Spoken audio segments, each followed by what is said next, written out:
ನಮಸ್ಕಾರ, ಆರ್ಗ್ಯಾನಿಕ್ ಕಿಚನ್ಗೆ ಸ್ವಾಗತ. ಇವತ್ತು ನಾನು ಮಾಡ್ತಾ ಇರುವಂಥ ರೆಸಿಪಿ ಎಲ್ಲರಿಗೂ ಇಷ್ಟವಾಗುವಂತಹ ಗುಲಾಬ್ ಜಾಮೂನ್ನ ಮಾಡ್ತಾಯಿದ್ದೀನಿ. ನಾನು ಹೇಳುವಂಥ 2 ಟಿಪ್ಸನ್ನು ಫಾಲೋ ಮಾಡಿ ಸಾಫ್ಟಾಗಿ ಸ್ಪಾಂಜಿಯಾಗಿ ಹೇಗೆ ಮಾಡೋದು ಅಂಥೇಳಿ ಹೇಳ್ತೀನಿ. ಬನ್ನಿ ಹೇಗೆ ಮಾಡೋದು ಅಂಥೇಳಿ ನೋಡೋಣ. ಮೊದಲಿಗೆ ಅರ್ಧ kg ಆಗುವಷ್ಟು ಸಕ್ಕರೆ ಹಾಕ್ಕೊಳ್ತಿದ್ದೀನಿ. ಅದೇ ಪ್ರಮಾಣದಲ್ಲಿ ನೀರನ್ನು ಹಾಕ್ಕೋಬೇಕು. ಇದಕ್ಕೆ ಟೇಸ್ಟ್ಗೆ ಏಲಕ್ಕಿ ಪೌಡರ್ನ ಹಾಕ್ಕೋಬೇಕು. ನಾನಿಲ್ಲಿ 2 ಏಲಕ್ಕಿನ ಪುಡಿ ಮಾಡಿ ಹಾಕ್ಕೊಳ್ತಾ ಇದ್ದೀನಿ. ಇಷ್ಟ ಆಗೋರು ಹಾಕ್ಕೊಳ್ಳಿ, ಬೇಡ ಅಂತ ಹೇಳಿದ್ರೆ ಸ್ಕಿಪ್ ಮಾಡ್ಕೊಳ್ಳಿ. ಹಾಕ್ಕೊಂಡು ಇದನ್ನು ಚೆನ್ನಾಗಿ ಮಿಕ್ಸ್ ಮಾಡಿ ಪಾಕ ಬರೋವರೆಗೂ ಕುದಿಯೋಕೆ ಬಿಡೋಣ.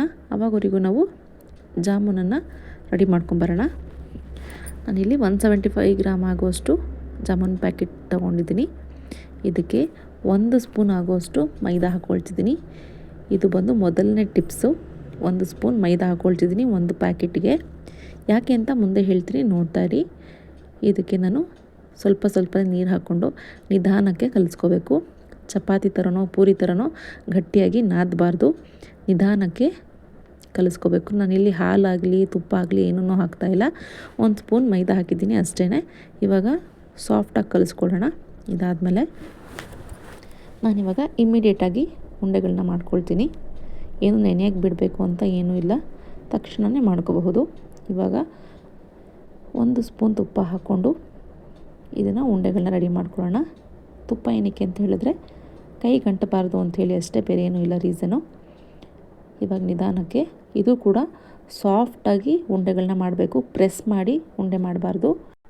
ತುಂಬ ಪ್ರೆಸ್ ಮಾಡಿ ಉಂಡೆ ಕಟ್ಟೋದ್ರಿಂದ ಜಾಮೂನು ಕೊನೆಯಲ್ಲಿ ಗಟ್ಟಿಯಾಗಿ ಬರುತ್ತೆ, ನಿಮಗೆ ಸ್ಪಾಂಜಿಯಾಗಿ ಸಾಫ್ಟಾಗಿ ಸಿಗೋದಿಲ್ಲ.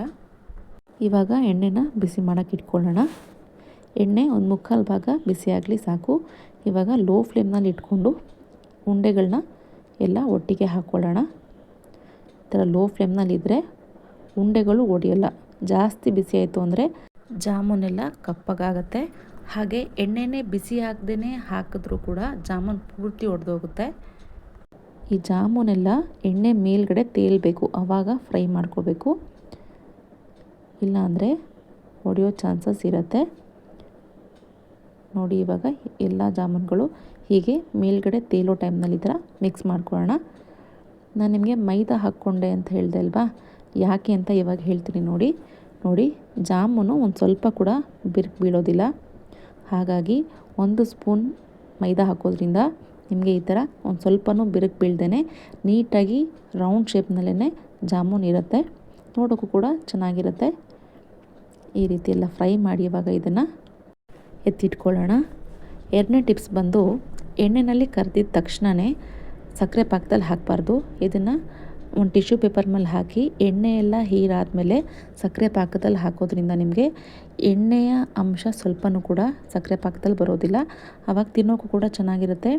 ನಂತರ ಇದನ್ನು 2 ರಿಂದ 3 ಅವರು ಚೆನ್ನಾಗಿ ನೆನೆಯೋಕೆ ಬಿಡಬೇಕು.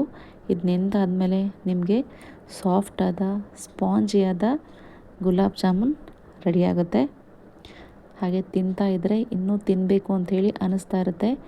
ಈ ಟಿಪ್ಸ್ನ ಫಾಲೋ ಮಾಡಿ ನೀವು ಕೂಡ ಒಂದ್ಸರಿ ಟ್ರೈ ಮಾಡಿ. ಹೀಗಾಯಿತು ಅಂಥೇಳಿ ಕಮೆಂಟ್ ಮಾಡಿ. ನನ್ನ ಈ ಚಾನಲನ್ನು ಸಬ್ಸ್ಕ್ರೈಬ್ ಮಾಡಿ, ಲೈಕ್ ಮಾಡಿ ಹಾಗೂ ಶೇರ್ ಮಾಡಿ. ಒಂದ್ಸರಿ ಟ್ರೈ ಮಾಡೋದನ್ನು ಮರಿಬೇಡಿ. Thank you.